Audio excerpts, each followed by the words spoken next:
Call of Cthulhu is a horror role-playing game and may not be suitable for all ages. Listener discretion is advised.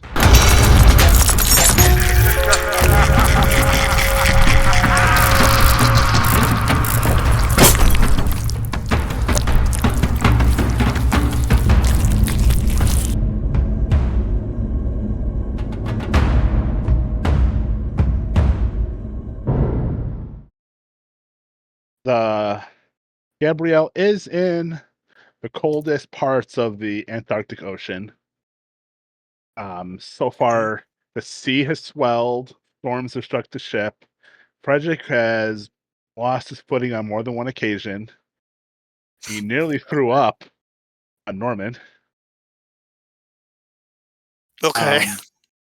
But aside from the cold, the weather seems to have calmed. Oh, okay. The water's gotten a lot more icy. The ice is thick. Let's see. I'm going through. All right, so November 7th and November 8th, relatively calm. There is ice. There are bergs that are floating by, but the Gabrielle is making it slow but definite forward progress. On the 10th, ice is starting to accumulate on the hull of the Gabrielle. And Starkweather unpacks the dynamite that he can. He grumbles that some of the dynamite seems to be missing. But only some? I'm surprised there's any at all. All right, that most of the dynamite is unusable. Oh. But there was some that was stored away in another part of the ship in the captain's quarters.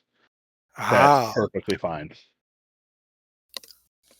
The ice is much thicker come the 10th. The 11th, the progress slows a lot more as the ice builds up and the Gabrielle has to sort of fight its way through the ice. It's breaking, the part of the Gabrielle where it was added to break through the ice is working. It's just struggling. It's slow going. The engines are firing and burning. But progress is still pretty on the slow side. Okay. However, come November 13th, the Antarctic coast becomes visible. And when I say coast, I mean the on what day? November 13th. Okay. By the time the Gabrielle comes in sight of its destination, it's getting later in the day, and the captain elects to wait until the following day to begin unloading to secure itself to the edge of the glacier so that unloading can begin. Okay, so on November 13th, Alva turns 16, and I think she's going to introduce herself to her uncle. Surprise! Okay. Nils has been curious.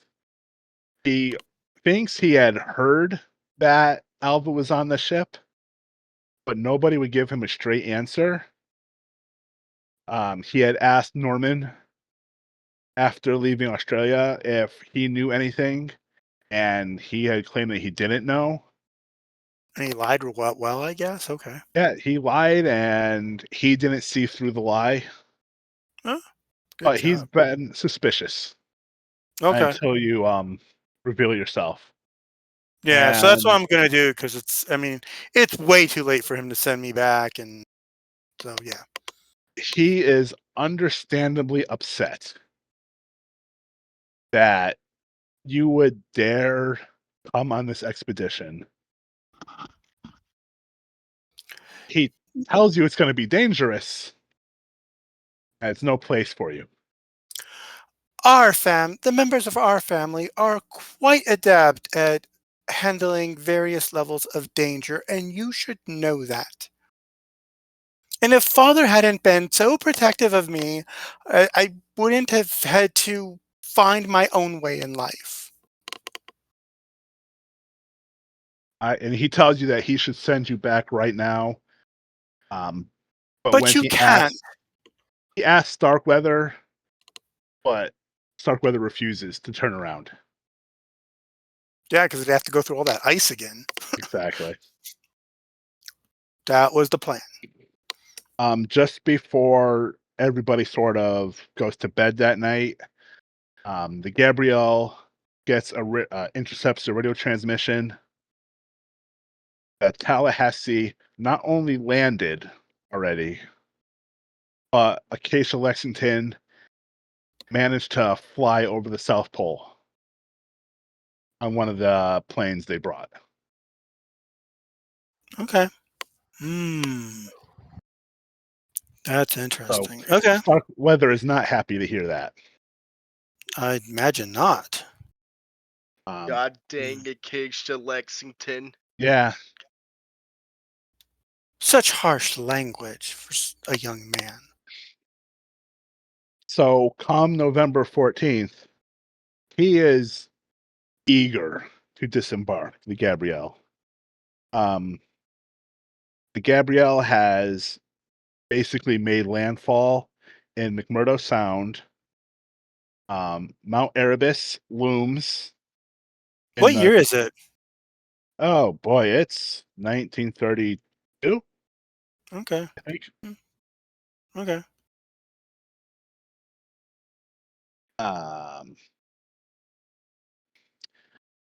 So the way it sort of looks, I want you guys to imagine it, is between the water and the land proper is a massive glacier, flat plateau, roughly 7 feet or so above the surface of the water. So it's a good place to dock, but the land it is unstable. You're basically walking on the ocean, frozen part of the ocean. Just like Jesus. Starkweather is so happy to have landed. He welcomes everybody to Antarctica, and the slow process of opening the hatches and unloading everything begins.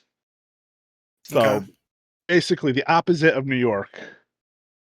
The dogs come out, the planes come out, the fuel canisters come out. How many planes are left? How many planes are left with the one that got destroyed? All right, there are 3 planes left. So it's not a insignificant amount. There was one Boeing, and I'd have to look it up, but there were 4 planes. Okay, so there's 3 left. Yeah, the Boeing and the 2 smaller ones. The Boeing is the biggest one of all of them. Okay. And all the planes were all designed to be disassembled so they can be loaded onto the boat and then reassembled once they get on the ice. Okay. The mechanics do ask if anybody would like to volunteer to help reassemble the planes. Oh, did we have a training session last week? No, Oh. he did not. There was no training. Okay. Darn. I would like to volunteer to help. Okay. I'll also try to volunteer helping. All right. Well, could you guys Alva will not. Then can the 2 volunteers please make mechanical repair rolls?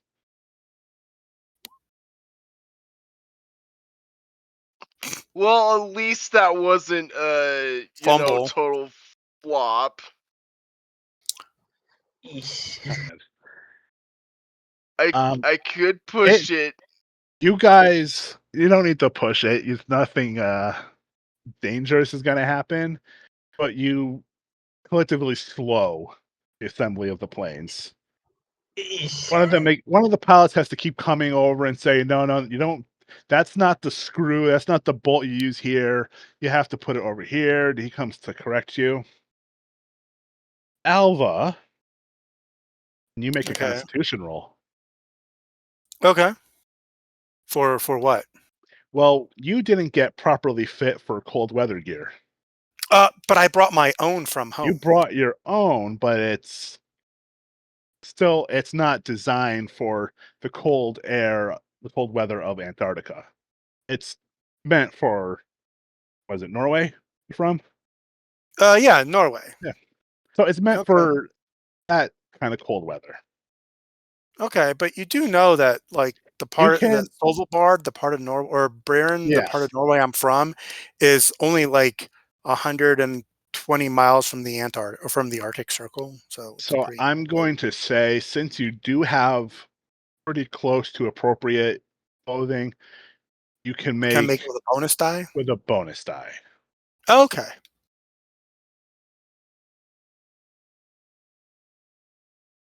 Well, I clicked. Why didn't it do anything? But worst come to There worst, you go. I will Sorry. look for a polar bear and get that pelt. All right, so you do feel a little bit of the cold seeping in, but it's not too much for you to handle. Okay. I guess so. While they're doing the mechanical stuff, I'm going to kind of ask around if there's like any extra cold weather gear, like maybe an extra pair of long johns or, thermal underwear, I guess is what it's called. Or Dr. Green tells you that there are more supplies. They just haven't been unloaded yet. But okay, we'll make sure that you get some. okay. I think that would be wise. Getting an extra pair, getting a couple extra things. Putting a little extra warmth on. So, okay. Now the next things that come off after the planes are the tractors. And they're used to sort of push snow out of the way to make level landing areas for the planes. Because once every stuff gets unloaded, they'll get put onto planes that'll fly into safer land to build a more permanent camp. But as that's happening, most of the people are just sort of milling about. They can't do much. They help with the unloading of the ship. Some more volunteer to help with the planes. But for the most part, not much else can be done. How are the dogs? The dogs are happy. The dogs, good. tongues wagging as much as possible, shaking their fur. A lot of them are replacements. They were bought in Australia. Okay. After the poisoning that happened on the ship. Okay. But these ones are all happy. They're happy to be there. Good. And some of them seem very eager, especially when they get are put near the sleds. They're very eager to just go off and start running. So they're already we lucked out on dogs because they have some training already. Okay. Yes, these are dogs that are trained to be sled dogs. Oh, okay. Well, good. We got lucky. So it wasn't easy to get them, but it wasn't impossible to get them. Especially when you have appropriate dog trainers knowing what they're looking for. Okay.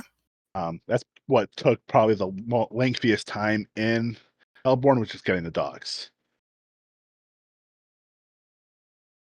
Okay. Starkweather is eager to not only get going, but he wants to make base camp. He wants to get flying because he wants to make his mark on this expedition. Okay. But he is constantly being pulled back by Dr. Moore, who tells him that they can't make camp yet until everything is unloaded and the Gabrielle can move into slightly safer waters away from the ice that could always collapse into the ocean. Okay. And Everyone is told that they're going to make camp here again for one night while while the work is being finished. There are a bunch of temporary shelters that were erected, some with American flags Okay. that they can all stay in. What month is it? It is November. Is it past Thanksgiving or no? It's before Thanksgiving. It's what I say I don't remember what day I just said it was. It's the 14th. 14th. I'm gonna have to go look for some walrus and sea lion for everyone. Oh my God, why? Because we're gonna need the meats. Okay. So there's not a whole lot of sea life at this part. There's a lot of human activity. A lot of the animals that could be found in this area have sort of moved away. Every once in a while, you can see a penguin curiously watching, but you don't notice any larger marine life. You know, I just had a fun idea. What if I could get a saddle made for a polar bear, right? And then I'd take mental control of said polar bear and mount it like a ride.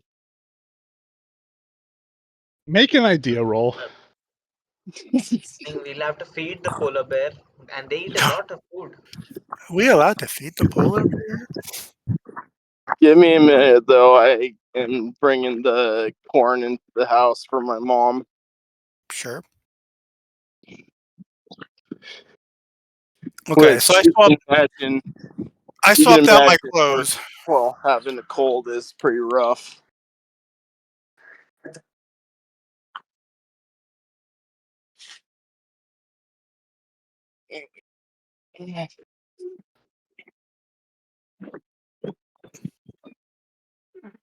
I will say, though, I can imagine why that would not be such a great idea.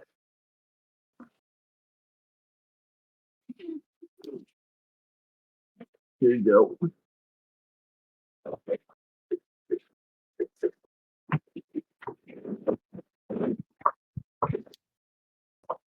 If somebody's talking, I can't hear them.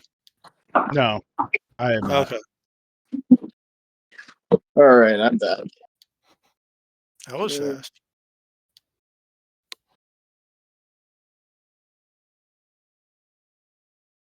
Yeah, I just gotta learn to work fast these days.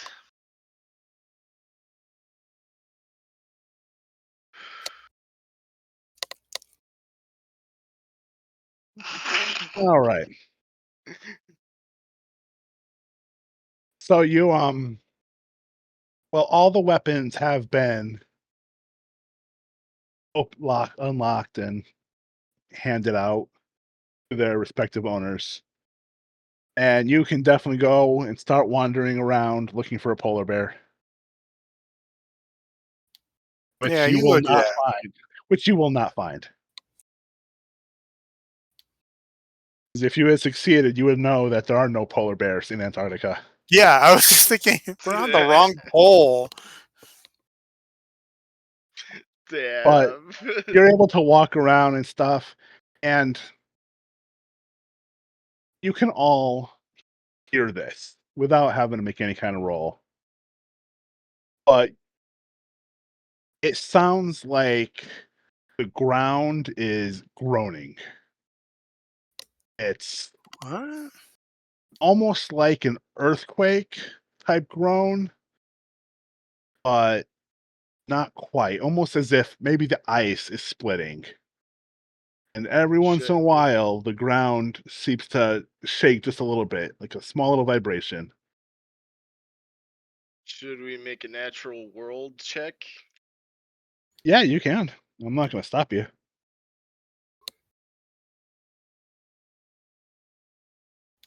Is anybody else going to make it? Nope. Okay.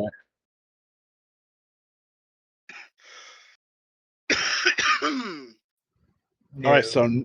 Norman, this is the ice sheet breaking apart. We don't know when it's going to break apart, but that's the sound it's going to make. I'm gonna make the alarm to everyone. The ice sheet's breaking apart. Starkweather informs you that that's why they're not making camp on the ice right here. As soon as everything's unloaded, planes will take off and start transporting supplies of a few miles inland, where the base camp is actually going to be. And hopefully everyone will be done and off the ice before anything dangerous happens. Guess we're gonna have to work hard and work fast. Couldn't we also basically just stay on the ship? I mean, the ship has heat and all kinds of good things, right?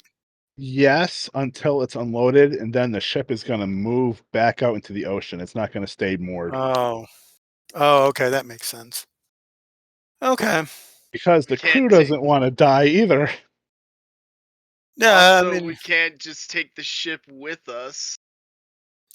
right, but it was kind of making sense to me that, because we just left Australia, so it's got plenty of fuel, so it would make for a much more stable base of operations. But yeah, you got a good point. We can't bring it with us.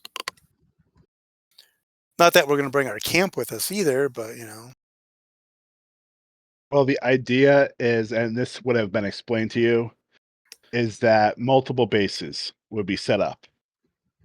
This is just going to be the main base, and then there's going to be a small base that moves out towards where more wants to go, and a small base built where Starkweather wants to go.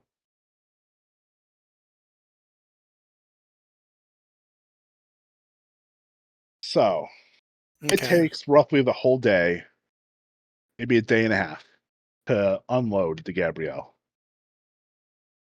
And during that time, once things are ready, they're flown off the ice to the camp. Before that point, the tractors have also driven off the ice so that they can make appropriate landing areas at the camp where the designated camp is going to be. So the ice is cracking, but they're still going to land planes on this? Okay. Yeah, it's making the sounds of an eventual break.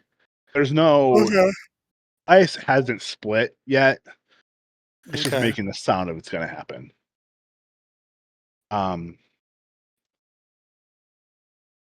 Roughly when it's almost everything has been loaded onto planes and flown over, aside from a few barrels of fuel, some minor supplies. The whole ground seems to split in half as a massive crack winds its way between where the land is and the edge of the ice shelf. Okay. The ground becomes incredibly unstable. Can everybody make a luck roll? Yes. Okay, luck. Let's go.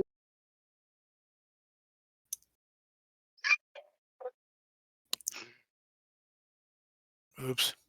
I made mine. Oops. Wow, what a shocker that you made your luck roll. I got an extreme success too. I know. I mean, Shock. Cute. All right, so Alva, in your wanderings around the camp or on the ice shelf, you can see the ice splitting apart. Frederick and Norman, where you guys are, the ice is splitting underneath you. And the two of you make dodge rolls. or you Dodge, risk dodge. falling. Dexterity. You mean dexterity, right? No, I'm saying dodge. I'm going to say Oh, dodge. dodge. Oh, yikes. Okay. Dodging is something. Natural instincts. Let's go. Yes. Hey, yeah. The two of you jump away just in time as the ground you were standing on disappears, falls into the cold ocean beneath it.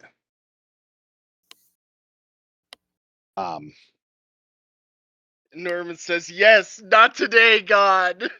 One of the planes teeters a little bit as one of its skids dips into a crack, but it doesn't fall in. The other planes are at the base camp already. This was just the last one that had come out to get supplies before flying back. Is it one of the small ones or one of the big one? It's one of the smaller ones. Okay.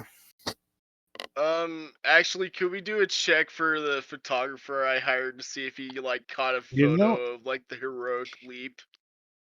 Let's see. Did he take an appropriate picture? Let's see. Where's his photography? He did. Yeah. Nice. He happened to snap a pic. He was taking pictures of the break happening, and he managed to get a snapshot of the two of you jumping to safety. And it God, comes that's out a good. lot better than it actually was in real life. It looks like the two of you were soaring and jump, and really it was more like you were stumbling to the side just to get out of the way.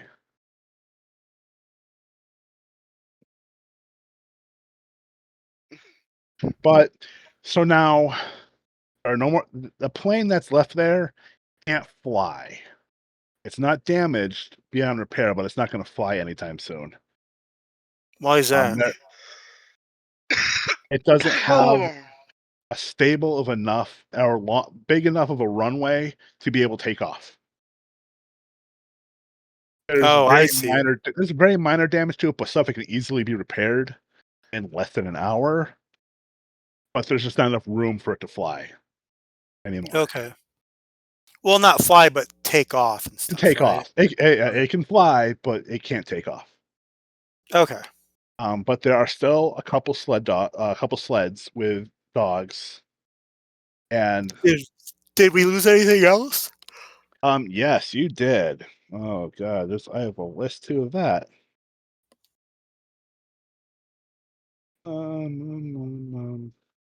You lost one tractor that was still there on the ice shelf, and Okay. half of the fuel. Ooh.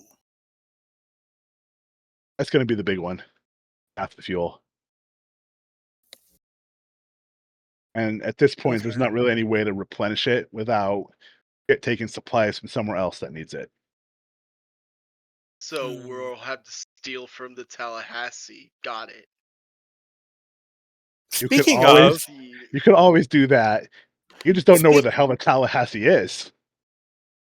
I was about to ask: was there any indication on our way in where she might have gone? Nope. Okay.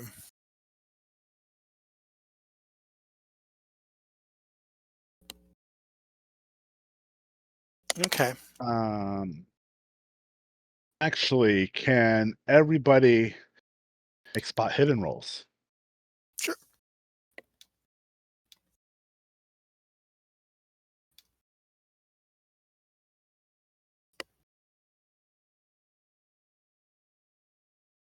Dang. Oh, okay. So Alva, not super distracted by the breaking up of ice. You keep scanning the horizon, and you notice more planes in the distance than you would otherwise have expected. They're too far away for you to make out any details about them. But this is the Antarctic. It's not like there's an international airport down here. Exactly. There are more planes than there should be. There should be zero. And these look different than the planes that you have and the ones that you presume Lexington had. Oh. Well, I will grab Norman, and when I get back to them, if they can stand up, I'll point Oh, out yeah. with from the distance that, hey guys, there's some planes here that don't belong here, and they're not the kind of commercial planes we or even the Tallahassee would have. Can I take out my telescope and like try to see any indicators of what kind of planes these are? Sure.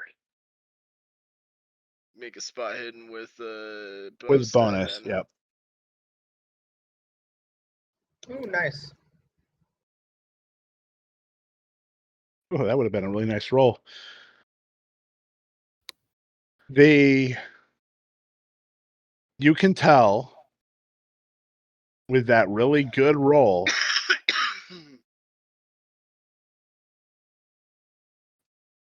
you don't know the model of the plane.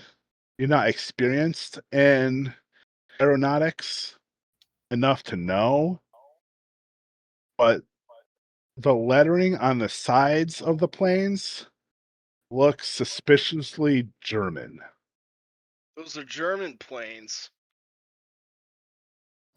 Oh no, we know the Germans. They do not have a Nazi flat cross swastika on them. Oh. But they are German. They have German writing on them. Okay.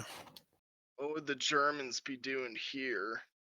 Same thing we're doing here.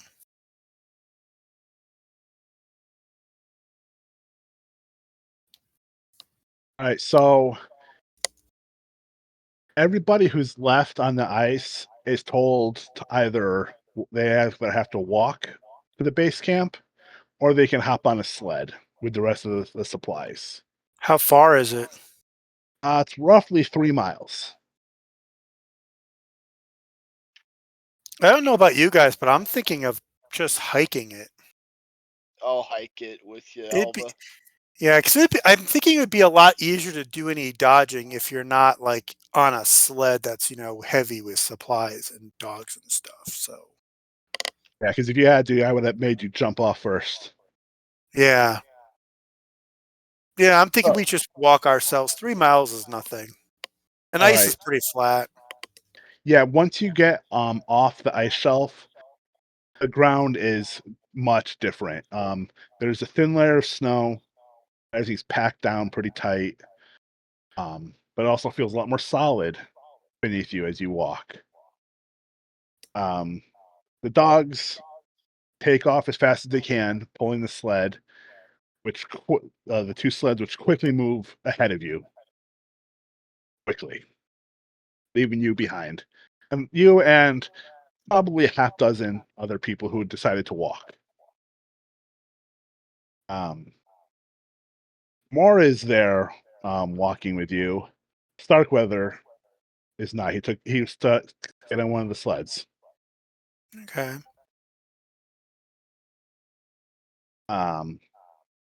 And Norman, Moore eventually walks kind of like next to you and step with you, and he tells you that his plan, his intent, is to go after the missing Professor Lake from the previous Miskatonic University expedition. And this is my uncle? No, this is the Miskatonic expedition, which was the whole thing that took place at the Mountains of Madness that disappeared. Lake is the one who led it. Was the one who led it. Brief whisperings about that expedition. I'm going to turn to him common with knowledge. Right, but I'm going to turn to him with like a quizzical look and say, you realize that expedition was lost years ago, and this is the Antarctic. Wasn't years ago. How? You it can't, was. You can't It was blame someone. It was only a few years ago. You can't. But that's years. You can't blame someone for having hope. Well, I will kind of give wanna- him my quizzical side eye and say, well, you might He's- find him, but he's not exactly going to be rescuable. Well, he says that a few people did manage to return to America. None of them were healthy. A couple of them sought, just relatively lengthy medical treatments. One definitely sought psychiatric care, and a couple more just disappeared. No one's ever heard. No one knows where they are. No one's heard from them. But Moore wants to see if he can figure out what happened to that expedition. Because he heard that they discovered something, and he doesn't know what it was, but he wants to know if he can figure out what happened. And he wants you. He wants Norman and some of the people, and actually everybody who's walking with him, to join him when he goes after in the footsteps of that expedition. So I'll offhandedly comment that, whatever discretionary time we would have for that is going to depend what Starkweather wants us to do. And he says Starkweather just wants to get a better idea of the landscape. He wants to map out some of it. Yeah. All things considered, I think you have an honorable goal, and I would like to assist in that search. Yeah. Starkweather just wants to increase his fame. He explored the South Pole. Acacia flew over it, but he took it on foot. Whatever his Okay. plan is. Okay. I want to go after the lake. We're both heading in the direction of the Miskatonic Mountains. I'm just veering off a little bit. Okay. We can accompany you for your safety if you'd like. I appreciate that. No, it's I'm not too worried about my safety out here. I want to answer some questions. I don't hold out hope that anybody else survived. Okay. I want to find out what happened. That sounds more reasonable. But still, it would not sit with me well to just leave you alone. Well, that's appreciated. Also, I found something on the ship that we passed by on the way here. Oh, what was that? Are you familiar with grimoires? You mean like the old books that the foreign library has back in Miskatonic? Yeah, I found one. Ooh. Well, some of my friends are a little more interested in than I am, but I'm at least familiar with the topic. Yeah, what's the book called again? The book that you discovered. Sorcery for Dummies. Not that you're a dummy. It's just... Where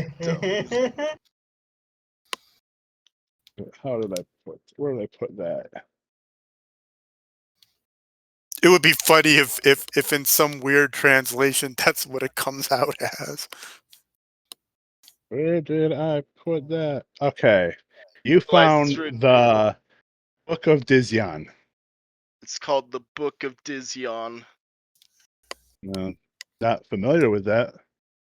Is it somehow important to Antarctica? I just found it odd that it would be found on a ship that went missing. What I also find strange is that we also discovered gold coins on that ship, but they were different, as though printed in some strange symbology that I've never seen before. Okay. Maybe it's just the whatever language version it is, meaning no cash value. Yeah, I don't know what to make of that. I mean, it's interesting, but again, does it have any importance to what we're doing? Well, it's gold.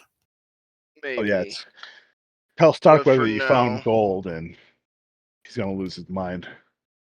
For now, I'm gonna just like put that on tab.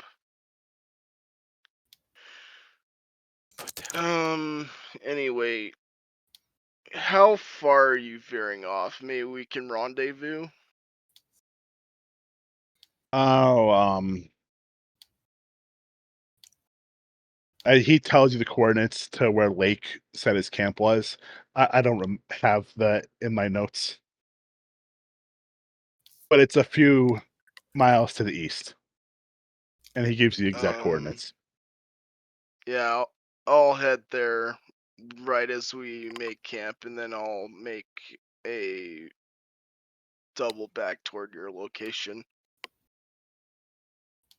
Okay, I mean that's what you want to do. But we're not leaving yet, aren't we? Heading towards Yeah, we're heading towards the our camp.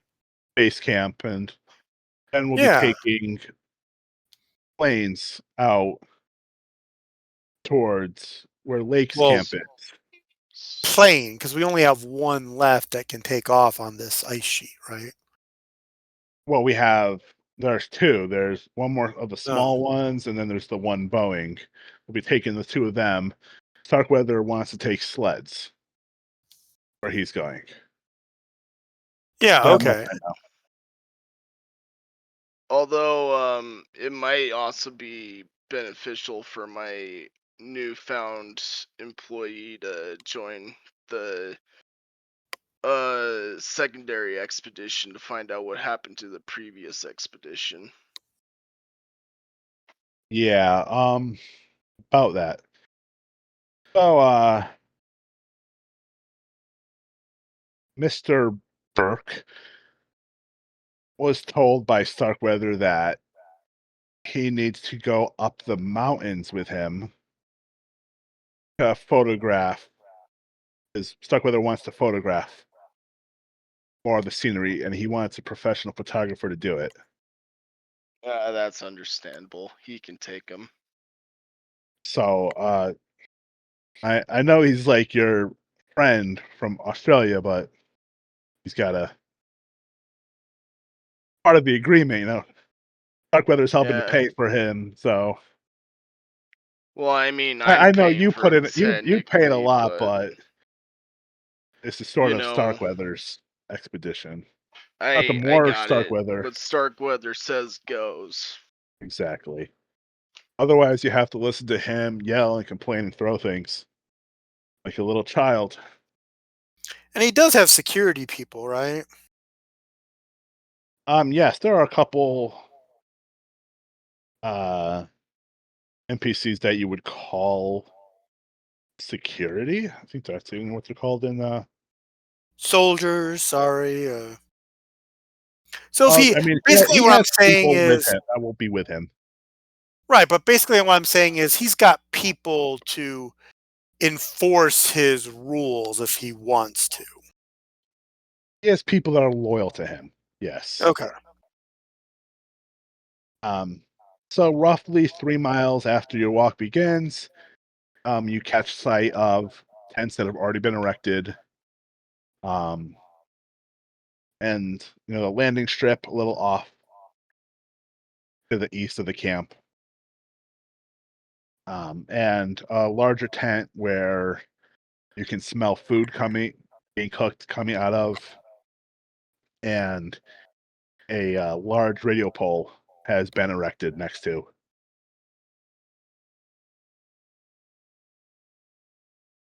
Okay. You guys are told that Camp is pretty much already set up That was fast. for the most part. There's still a few Sure. more things that have to go up, but the biggest thing to worry about down here is the sun cycle. And that the sun doesn't really ever set. Ever. Oh, that's convenient. But your bodies don't Apparently- care. Your bodies will still want sleep. Well, yeah. Apparently the Even in the middle spell of the day. never got added to my sheet, so I will need to get what the spell was again. Oh, yeah, sorry. I have that. It should actually be in the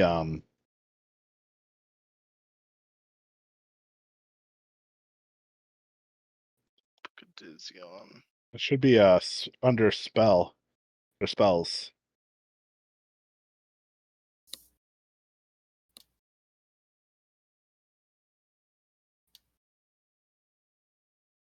Thought I'd give it to you.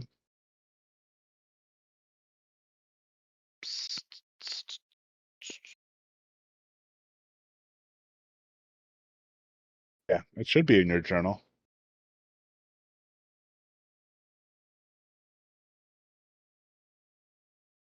And you can copy it to your character sheet from there.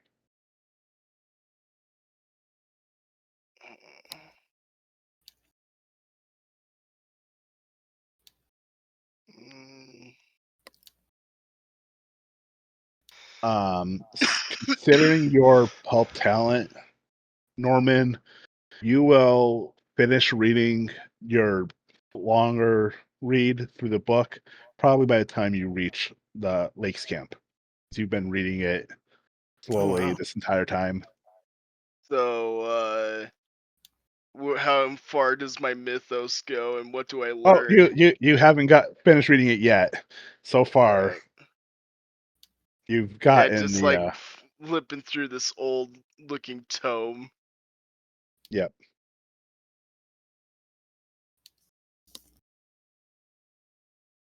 Written in like old style English.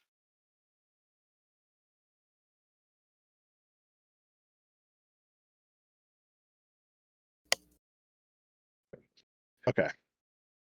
So it takes roughly 2 to 3 days for camp to be fully constructed. In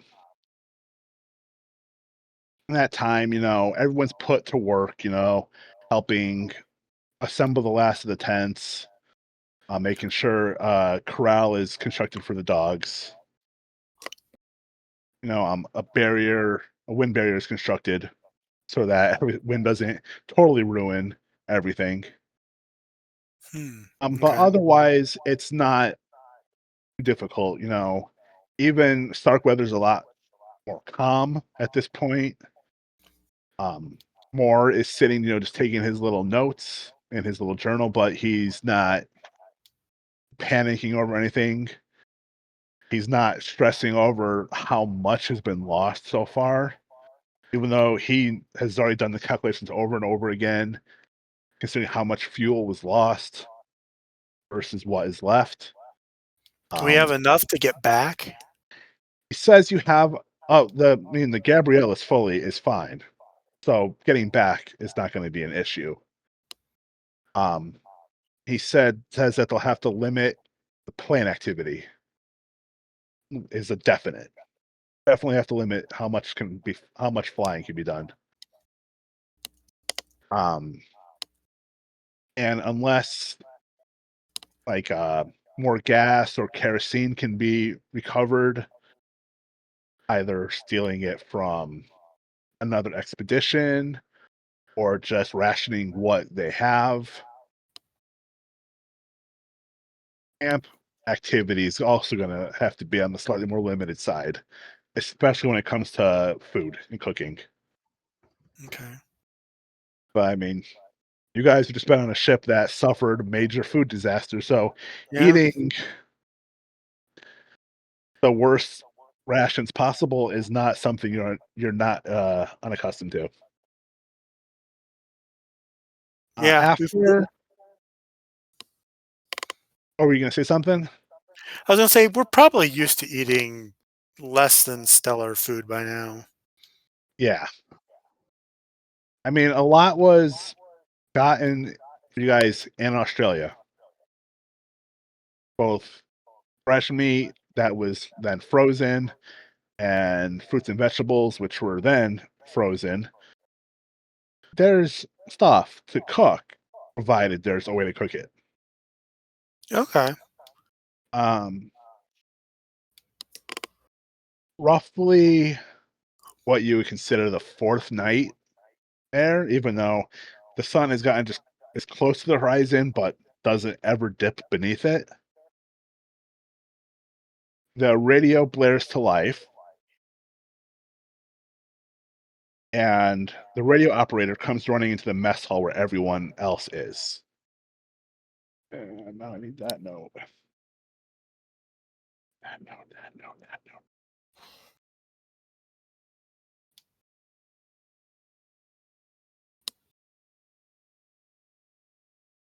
So the radio man says they're getting a transmission from the Lexington camp. It's an emergency. Okay. Oh, So what's they the need message? our help now. They need our help. Congrats, everyone. They need our help. They need. Let's see. Oh.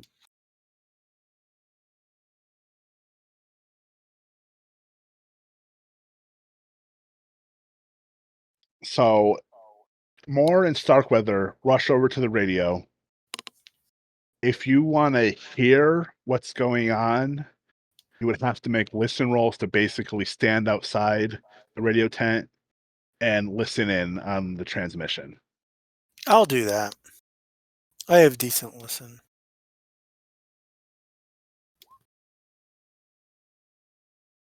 Yeah, Alva, you do have decent listen scores.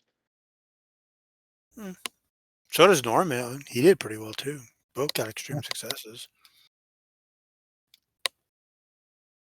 All right, so you hear it's a mayday call from the Lexington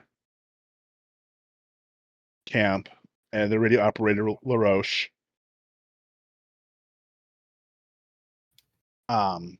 Let's see. You hear he says, "Help! If you can hear me, land a party at once. The camp is under attack. This is Tony calling Tallahassee. Mac, can you hear me? There and static." Mac. Do we know who a Mac is? You can make an idea roll. Okay. How do you roll idea? What's Intelligence. that? Oh, okay. Sounds like we're going to war with the Germans, probably. You guys would assume Mac is reference to McMurdo Sound. Ah. You guys were. Hearing that, you would actually assume that the Tallahassee wasn't super far away from you guys, but McMurdo Sound is pretty big. Okay. So just being on the opposite side of McMurdo Sound is like several miles away.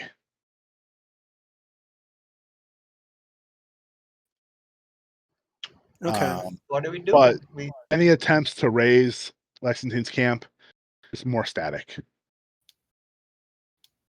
All right, who can we? I'm gonna head outside, and I'm gonna turn to where I saw those planes circling overhead, and using my field glasses, can I see like if there's any smoke or fire or anything coming from that direction?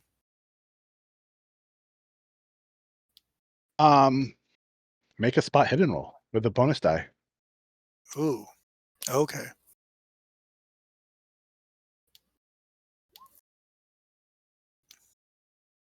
$25. Hard success.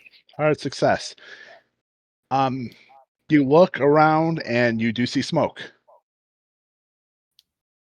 Okay. Roughly 8 or so miles away.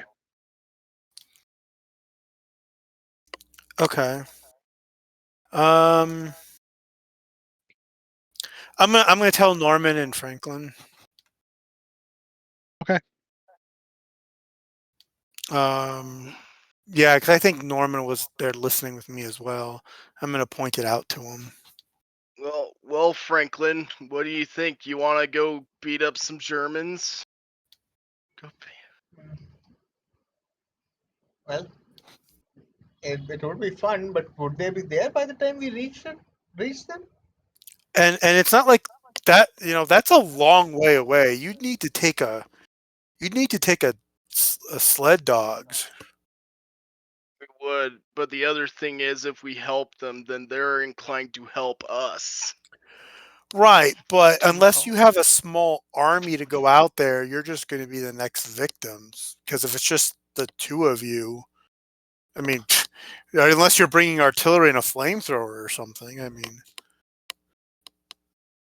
just how much do you think you're going to do? And plus, distances over flat terrain are very misleading. It might be well done and over by the time you even get there. No, we might not be able to save them. I hope so. We can, but we can at least find out what's happened there. They just said attack. We don't know. We already know that lizard people exist. I guess this is more of entirely. a problem to raise with our superior and see what his thoughts are on this. All right. Who do you talk to? I'm gonna talk to Starkweather and see what he thinks we should do.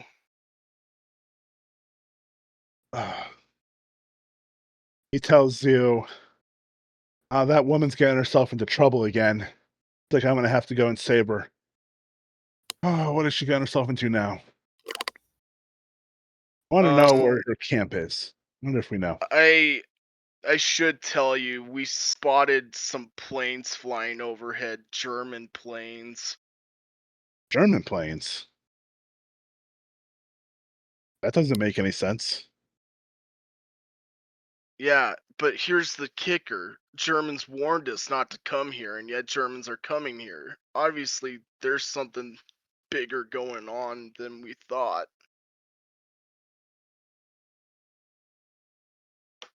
Okay. All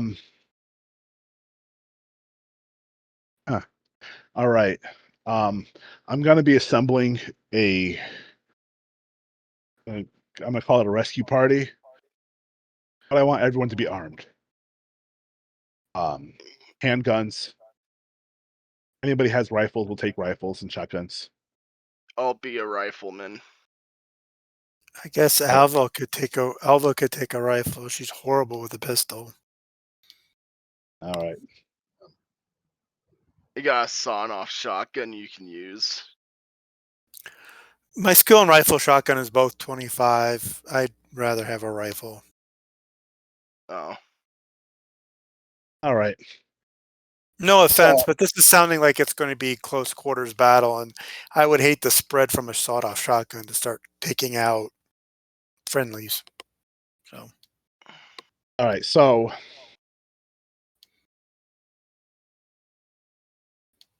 the radio operator calls the Gabrielle, which confirms that they also heard the message. And by communicating with the Tallahassee, they know roughly where the Lexington camp is. And it's somewhere around 9 miles away from where Starkweather Moore Camp is supposed to be. 9 miles. That's what, 3 hours over ice? Starkweather recommends not doing it on foot, but taking sleds. So about an hour. So it'll take the roughly sleds. an hour, maybe a little bit more. The terrain isn't completely flat. There are hills and stuff. So the dogs will have their own a little workout.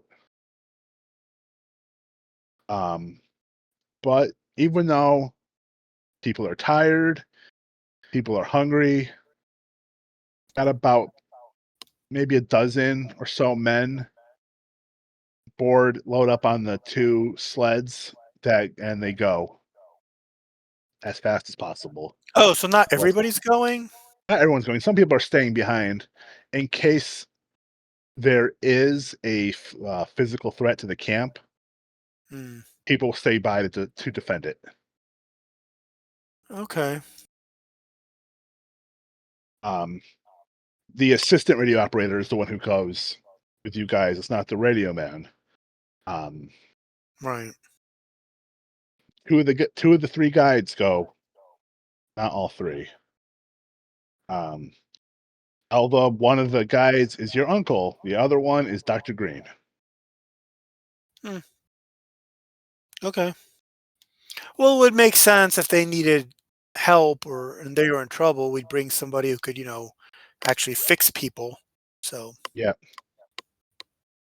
Obviously all the pilots are staying behind because they're not taking planes because they're worried that there'll be nowhere for them to land without damaging their own vehicles.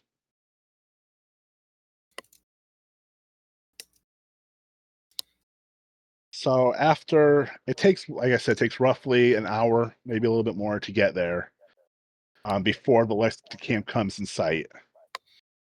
The first thing that everybody notices is a pillar of fire that is rising around the central, what looks like radio tower. Stuff is okay. burning. You don't see bodies anywhere, but there are definitely flames. Not only there, but several of the tents have been set on fire, destroyed, or collapsed, torn open. But everyone can make a spot hidden roll. We're also gonna have to be quiet about this too. Do we separate out a bit? Not stay together? We might get spotted by something that's there. Both sleds are moving in pretty. They're not directly next to each other, but in the same direction, obviously. Alva, you're the one who notices the shape of people walking around the camp. You can't make them out from where you are, and the fire is making it difficult to see any distinguishing features. But there are people who are just calmly walking around the camp. Okay. I'll direct the team leader to that's where the people are. And I'll point them out to him.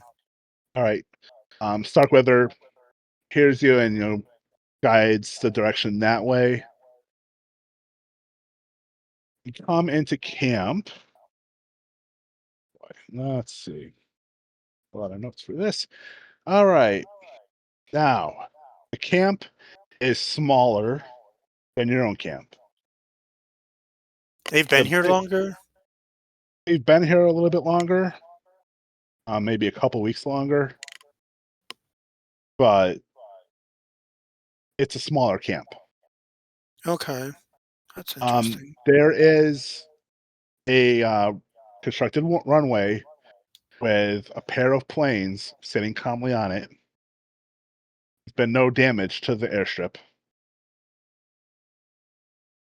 Okay.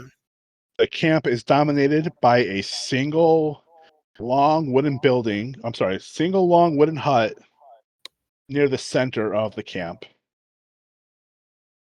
with the tents spreading out of it in a couple rows. There's a generator hookup, but the generator itself is one of the things that's currently on fire. Okay. Well, you can't throw water on it because you'll just electrocute everybody on ice. I guess somebody who maybe had mechanical could go over there and try disconnecting it at least. It's not connected. The generator itself was pushed over to where the fire was. Oh. and pushed into the fire. So there's connections for the generator still near the tents, but the generator itself is not hooked up anymore. Smoke billowing up above the camp, and part of the radio tower seems to have collapsed and is lying crumpled in the middle of the camp. Okay. We need to figure out where the people went. As you get closer to the camp, you can smell gasoline. Ooh, that's not good. And without having to roll, you look and you can see pools of gasoline that have been spilled. And some gasoline has been actually put into where the fire is, and that's helping fuel the flames. We'll have to salvage what gas we can.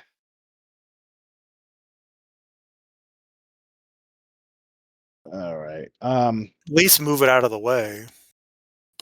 As the sleds finally pull into camp, despite the dogs being visibly upset by the smell, there is one of the figures walks over, and Alva, you would recognize him as one of the men that you saw aboard the Tallahassee when you tried to sneak aboard. Okay. Oh, hello there.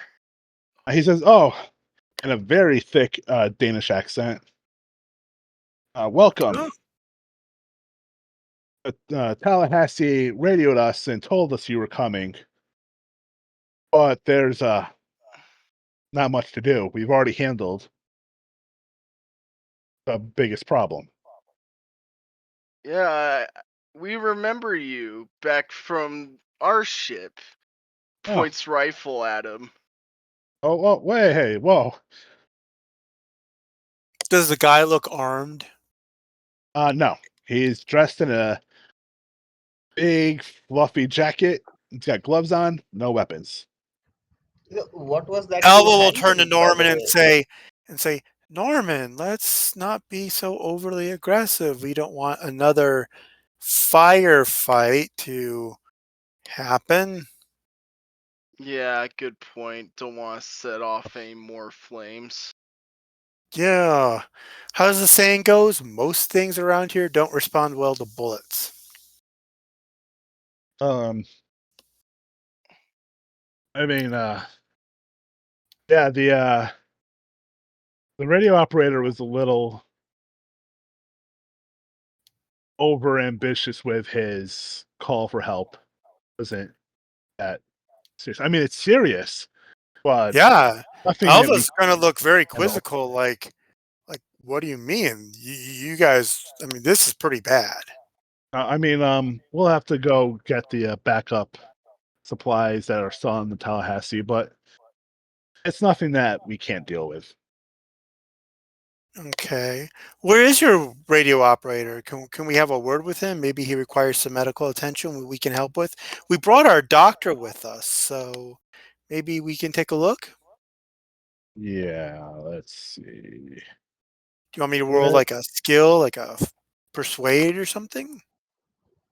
I wanted to see if he's acting in a nervous or a very intentionally trying to hide the words. Persuade or something? He points over to the collapsed mast of the radio and where the fires are burning. You see there are two guys that are standing there. They look like they're arguing with each other. And he's like, that's the radio operator and his assistant, Charles. So who attacked? So there's two of the men.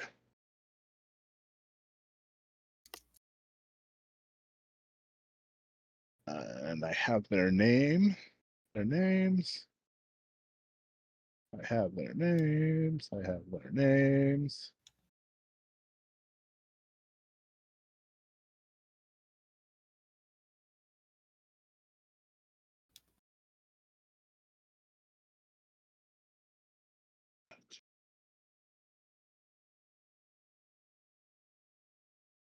Bradbury and Dinsdale. And they're being looked over by Lexington's doctor, Albert Priestley. Okay. Ask him. Well, surely your one doctor can't attend to all of the injured. Where is he? Perhaps our physician can help. Maybe assist. Get through the patients twice as fast. He tells Green that there really aren't much in the way of injuries aside from the men who had kind of gone stir crazy, are currently under observation. And what of Acacia Lexington? Oh, Lexington wants to speak with Starkweather alone in the large tent. Alone? Oh, they're talking alone. Sounds like gossip talk, everyone. He says, joking. Okay. Well, surely we've come all this way. A great, great expenditure of resources. Can we at least look around to see if there might be anything we can help with?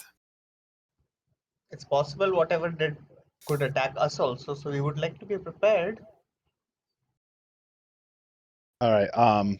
Before you start walking around the camp, Starkweather heads into the tent to talk to Acacia, and almost immediately you can hear shouting that makes everybody stop what they're doing and look over.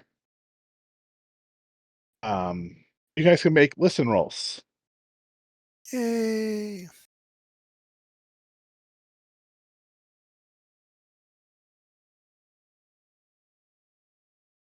No. All right. Norman. You hear Starkweather call Acacia an imbecile woman that should never have been allowed to venture to Antarctica. Acacia retorts with, I don't understand how anyone can tolerate your incredible arrogance. They sound like an angry married couple. They argue back and forth. Last thing you hear is Acacia calling Starkweather a pompous ass. Okay, I'm all gasped out. And the shouting goes back and forth. That's the extent of the notes on their argument. Okay. They're not really arguing, they're just calling each other names. Yeah, they're insulting each other right now. If only I could make a luck roll to see if they kiss. Suddenly that would be weird. Yeah, it would be. No, save your rolls. You might need a luck roll come sooner rather than later. That you don't want to. Yeah, and not only that, you don't want to drive the keeper insane. But this is the keeper saying they're not going to kiss and make up. They're not going. They hate each other.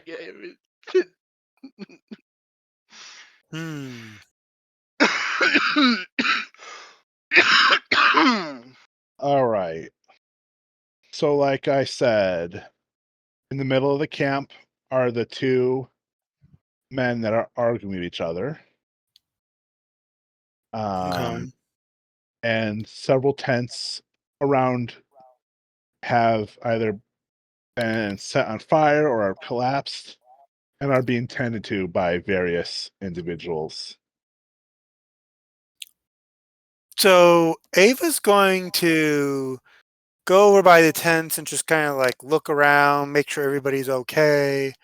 You know, looking for blood splatters on the snow / ice. Obviously, this guy I'm talking to isn't going to let me look around, but I don't think he's in a position to stop me either. So, yeah, that's what I'm So doing. the guy that you is nearest to you is sort of a scrawnier man with small eyes. You see he's only wearing long johns. He seems to be a little on the cold. And he is trying to put out some of the smaller fires that are in the around all the tents.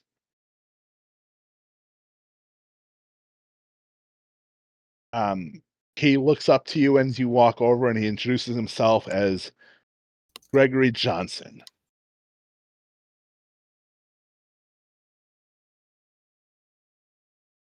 Alva, you don't recognize him. Yeah, okay. Oh. You come to help?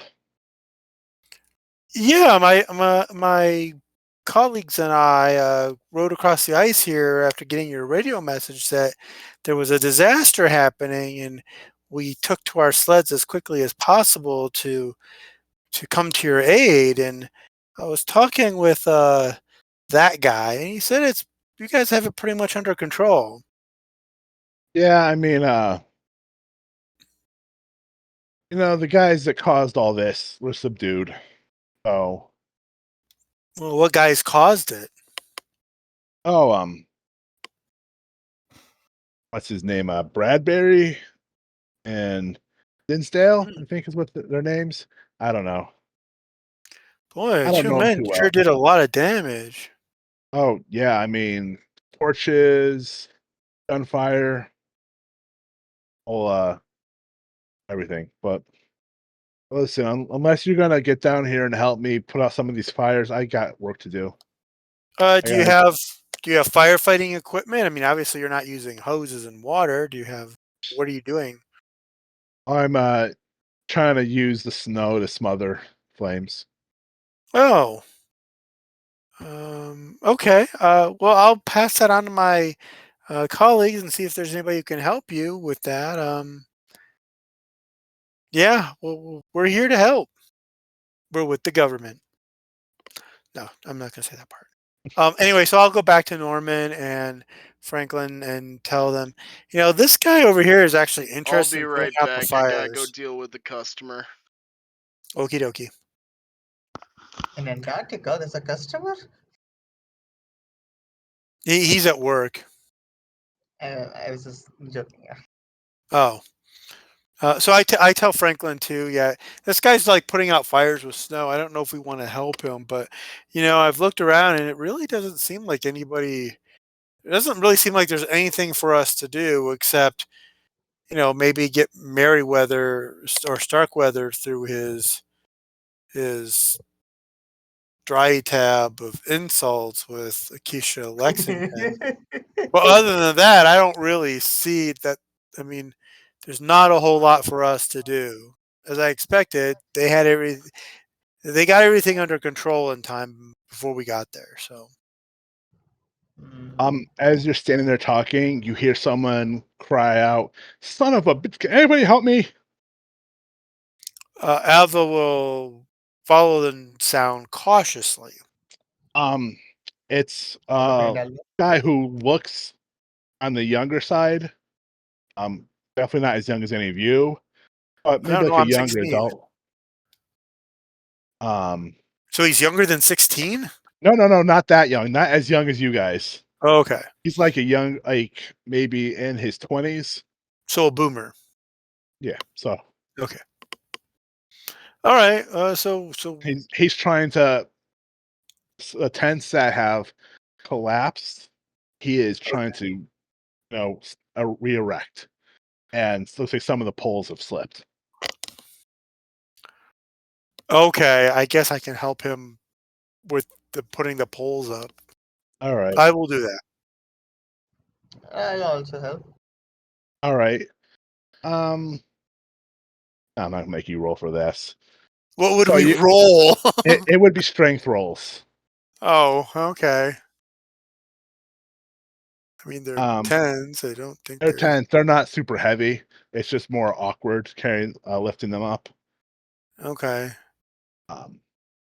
He says he's, grateful for your help.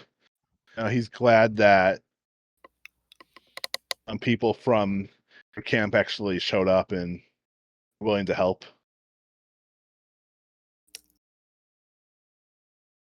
Okay.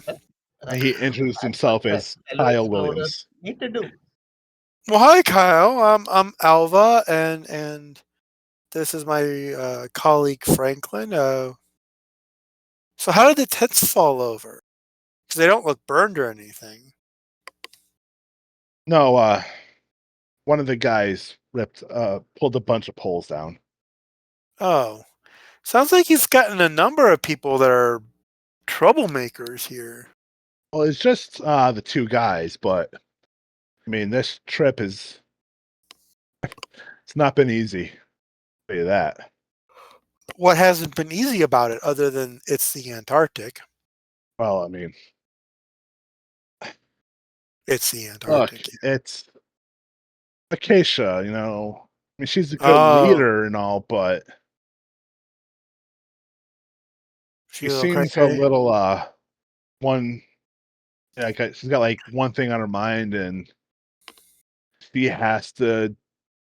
She had to get down there. She had to be the first person to fly over the South Pole. She had to get here before James Starkweather. She had to be here, no matter how much we lost, no matter how much food we lost, how much fuel we lost, how Wait, many. you lost food on your voyage? Yeah, How did that happen? I don't know. Something happened with some of the food stores. A bunch of the food went bad.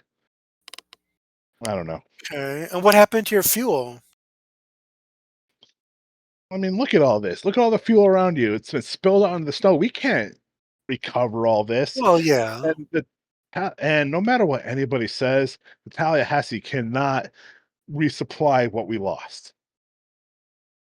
Hmm. There's just not enough backup supplies. Thanks to Lexington wanting to get out of port so damn fast.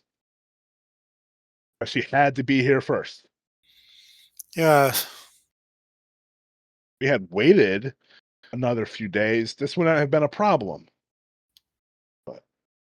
Well, your food might still have had a problem, Yeah, but I I mean, mean, yeah, it's like the food would have still been an issue, but I kind of wish I knew what happened to that.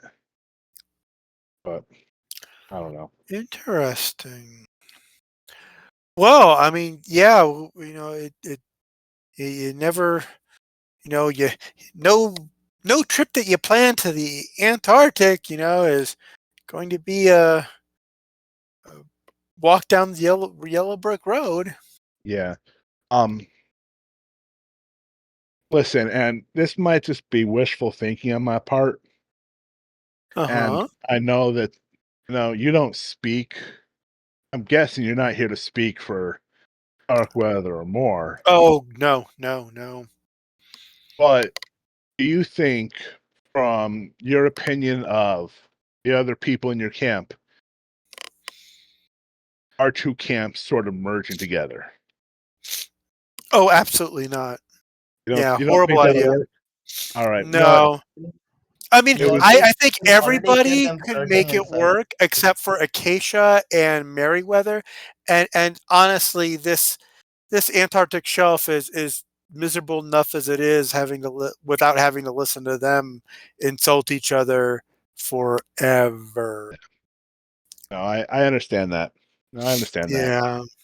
Yeah. Yeah, well, listen, thanks for like I said, coming. Sure. Even it was like So I said, as I get out of earshot of him, can I make like an insight check, or I don't know what it would be, but I'm getting is there any way I could maybe observe or figure out if maybe staged the whole disaster, because it's looking like it was two guys.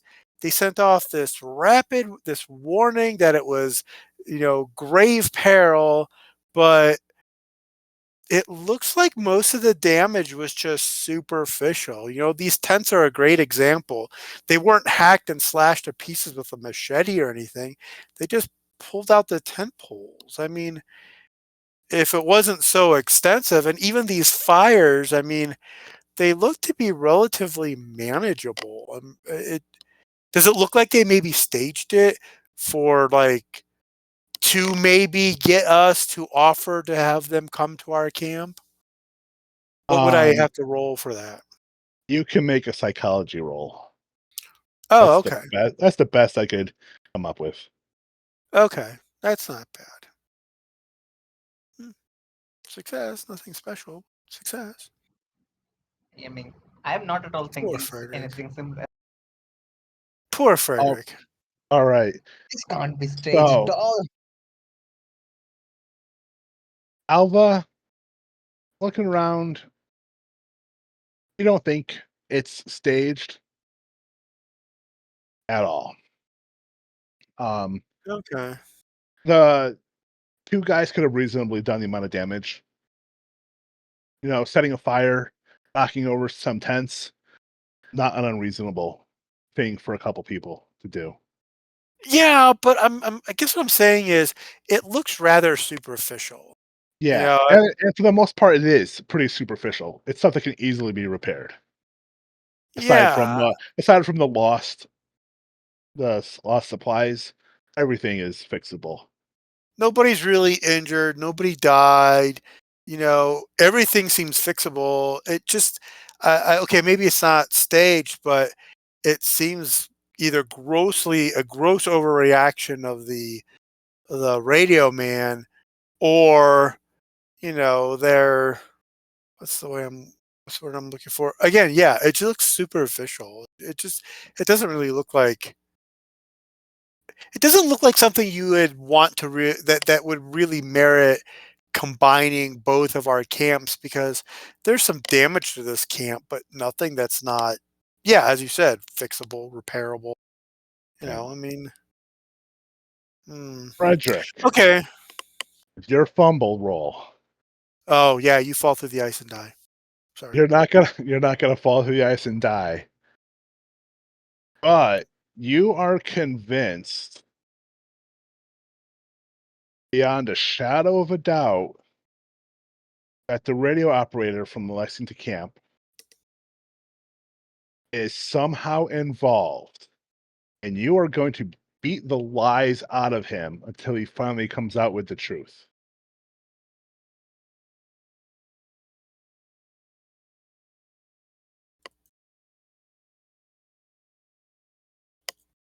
And you are going to walk over towards the middle of the camp where the radio operator and the assistant radio operator are talking or arguing.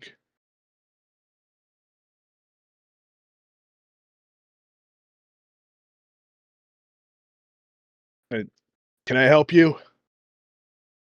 You recognize the radio operator's voice. He was the guy on the radio. Oh,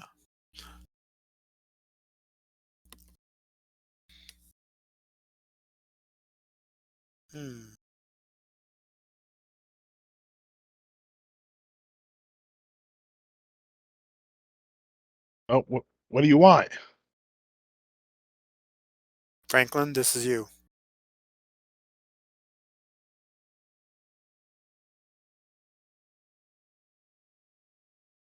His name's Frederick, damn it. Oh, Frederick, sorry.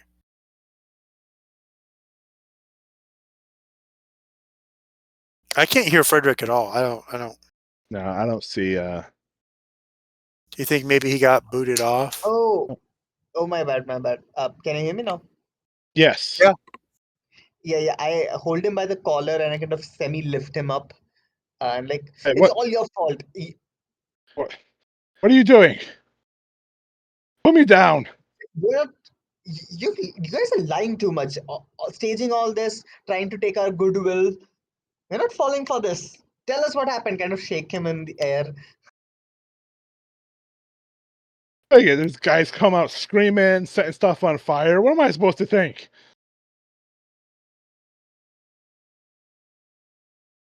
I look at Alva. I'm like, you see this, right? How they have tricked us.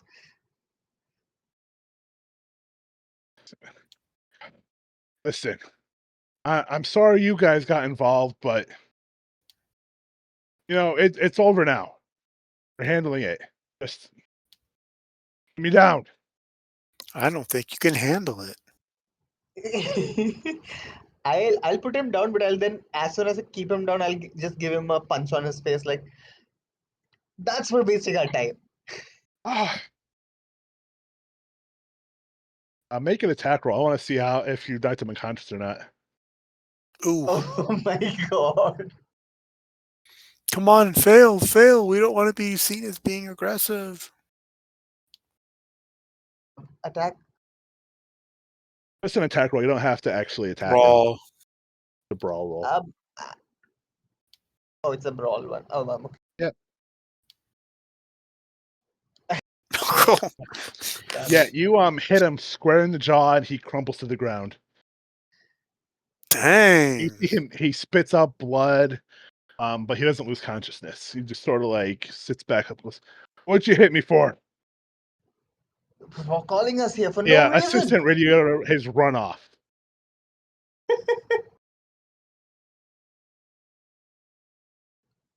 I told you what.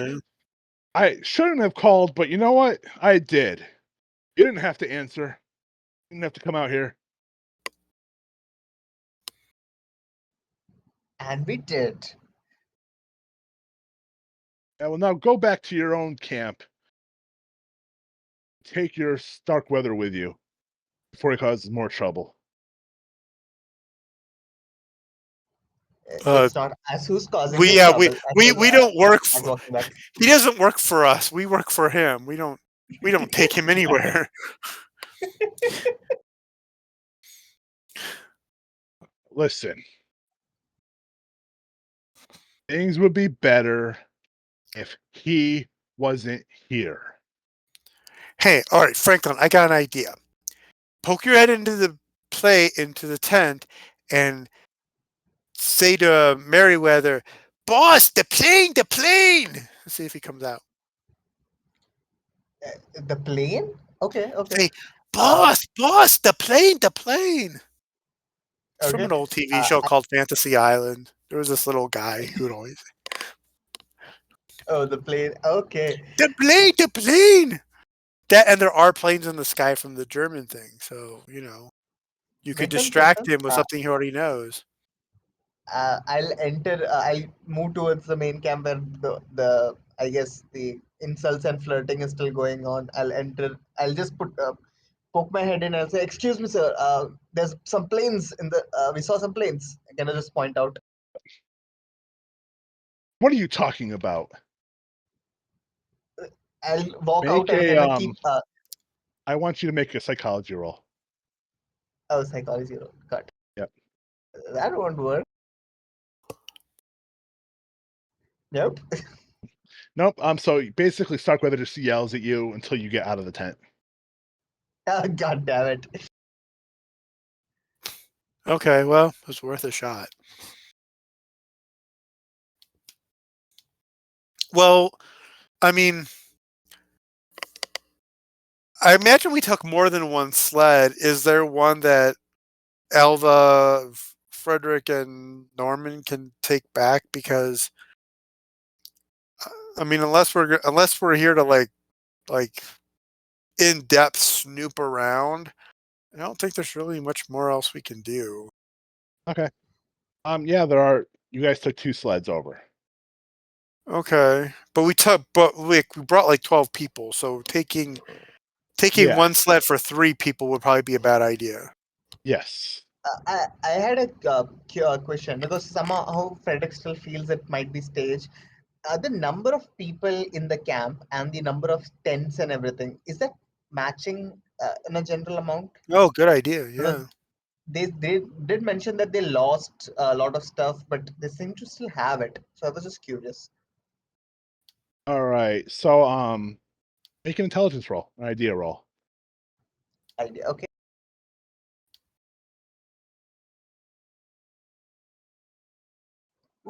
Ooh. Whoa! Oh, Just wow, made just it. got it. You know, giving a rough estimation of how many people there are, and comparing to how many tents there are, assuming all the tents have 2 to 3 people in them, it would be enough tents. Mm, Be okay. enough. Okay. Hmm. Some part of him is conflicted because he was very sure it was all staged, but things are just not adding up. I'm like, Yeah, I perhaps mean, there's bombs still something. I mean, he did say it was like that the damage was superficial. I mean, this is not.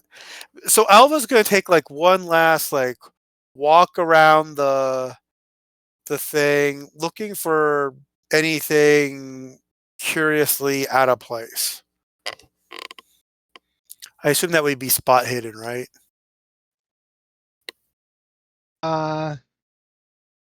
Yeah, make a spot hidden roll. Okay. Well, really just barely made it. Wow. So you walk around, you take another peek. There are some people moving around camp, just picking up pieces. But the one thing that really sort of like drags your attention is the red cross on white for indicating the medical tent. I'm back. Okay. All right. So basically, we've walked around the camp. We've talked to people. Frederick almost knocked some guy out. But what we kind of are finding out is that the damage here is pretty superficial. There isn't anything that can't be fixed or repaired or replaced. There doesn't really seem to be much of people being hurt. You know, there doesn't seem to be anyone dead. There's about enough tents for however many people they have, and then Starkweather and Alicia Lexington are in the big tent calling each other names. You know And what? I think I'm gonna try and help these two cooperate together. I'm gonna say, form a big merger, become the Starkweather Lexington expedition, become the what? ultimate expedition superpower. So it's funny you Everyone say that wins. because one of the guys that we were talking to like asked what he thought I would think of us joining forces. And I said, "Oh no way. Those two will never stop bickering and this place is miserable enough without having to listen to them all day." Hold on, I'm gonna see if I can figure out how to solve this. Besides, I got the charisma. I could probably work something out. All right, what do you do? I'm gonna Uh, go in. I'm I'm heading gonna over do, to the Red Cross tent, the medical tent. I'm gonna do the one thing that helps. Bring in some whiskey rye. You don't have any. Yeah. Actually, make a luck roll. See if you remember if there's any on the sleds. Yeah, that's fair. Oh, he There found a was whole bar. there's Nice. or several there were a few bottles faithfully tucked into one of the Nice. sleds. I just like take a bottle and then I'm gonna get the glasses and I'm gonna go in there and say, "Excuse me, Starkweather Starkweather. is what? What do you want? Look, I get there's some very heavy tensions here, but I have brought the one thing that I think is gonna help in this situation: Booze. white rye whiskey." Really? It's tequila. Now's not the time to be drinking. But Lexington takes you up on your offer and gladly accepts a glass of whiskey. Ooh, that's interesting. I just like pour everyone a glass, and then I'm saying, if I might be as blunt to come out with the truth, I see everyone's has suffered major losses on both sides. So I think it might be logical that we merge the parties together. That And- way, it's not a loss for everyone, and everyone wins. Both of them just say, "Oh no, that's not going to happen. I am not working with him again." And he says, "She is not going on one of my expeditions. I'm not going to be held responsible for her getting back home ever again." The way I see it, there's not much of a choice. If we don't work together, we all lose. Is that what you want? Starkweather's like, she cannot be trusted to take part in any kind of serious expedition. She's just going to cause all of us more suffering. We have lost enough. And I don't want to hear another one of your suggestions. Dang. And Acacia's like, they could at least have heard him out. You don't have to be so pig-headed. I think we both know that's wrong. He really does. I'm not saying it out of means for convenience. I'm saying it out of means of necessity, sir. Sir.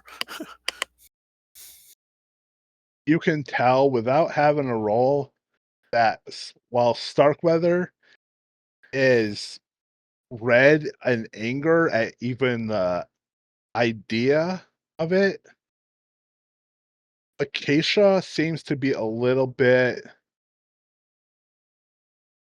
more open to the idea of at least working together in some fashion, in some capacity.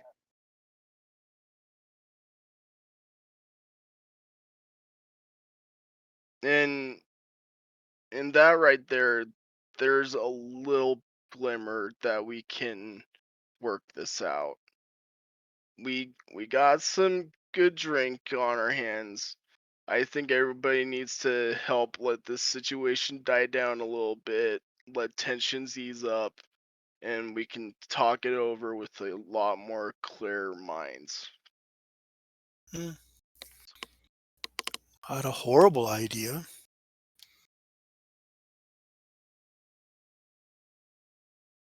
All right, so I'm going to jump back to the medical tent. Okay. Hey, Frederick, you want to come with me? Sure. I did. All right. All right, so the medical tent itself is pretty small, and it's cramped with 3 guys on cots and a doctor moving back and forth, checking everybody. Okay. What looks wrong with them? One of the men seems unconscious. Okay. That's a problem. Another man is sitting on the cot wrapped in blankets. And he's got like a cup of steaming coffee and is, trying to stay warm, but his fingers are shaking. And the third man looks like his clothes are soaked in blood. The fourth man, you presume, is the doctor. He's got like a white coat on. Has like a little clipboard. He's just making little notes on. Okay. Looks over. I'm And gonna says, "Can I ask. help you?" I'm gonna. Yeah. Hi. I'm Alva. We're with the Starkweather expedition, and we got your call for help, and we got here, and it doesn't really seem like there's much of a problem. Do you need any help with anything? We brought a physician with us. Ah, May be able to help. No, that's. I think this is easy enough to handle. No, these unfortunate what happened, but nothing Okay. that I can't handle. Okay. Well, sorry to. While I'm talking to him, I'm going to attempt to look around and see if anything looks out of place. Can I do that? Yeah. I assume that's another spot hidden. Yes, you can make a spot hidden roll. Okay.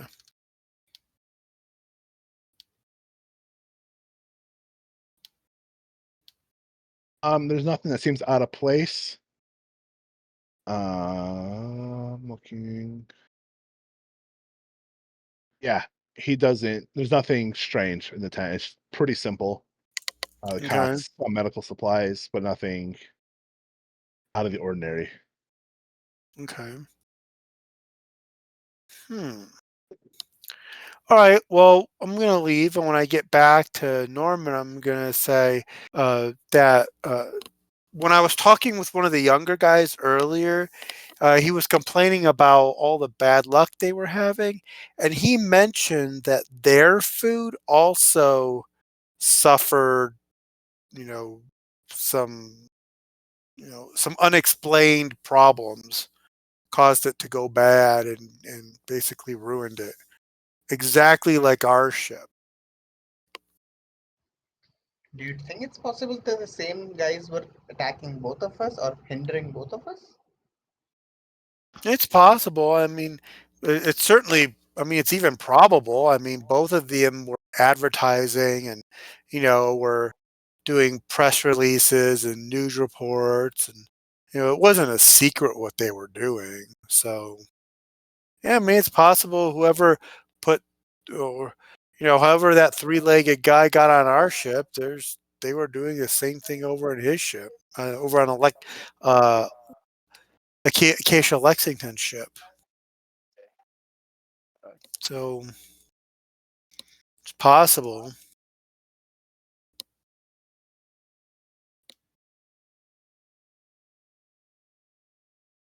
I don't know. Something here just doesn't seem. Oh, you know what I'm going to do? I am going to. I forgot. I have spells. Well, I have powers. Sorry. I am going to use my psychometry. And do I get any type of a.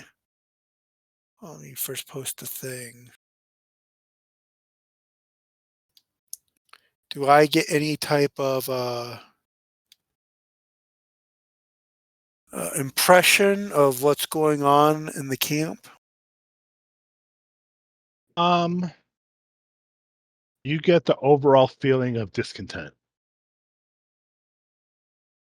Okay. Yeah, people aren't happy, but they're there to do a job.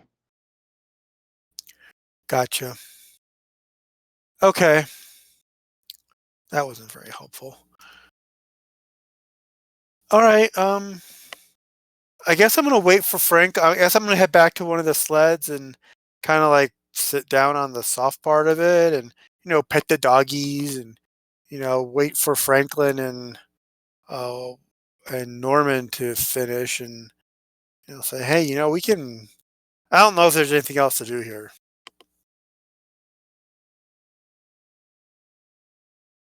So that's what Alva will do. Unless the two bosses complete their flirting and insults, I do also feel like we don't have much to do here. Yeah. It's a few minutes later. The arguing sort of stops. Starkweather and throws one more insult behind him as he leaves the tent with Lexington. Okay. But can you guys make spot hidden rolls before the sleds are loaded back up? Okay.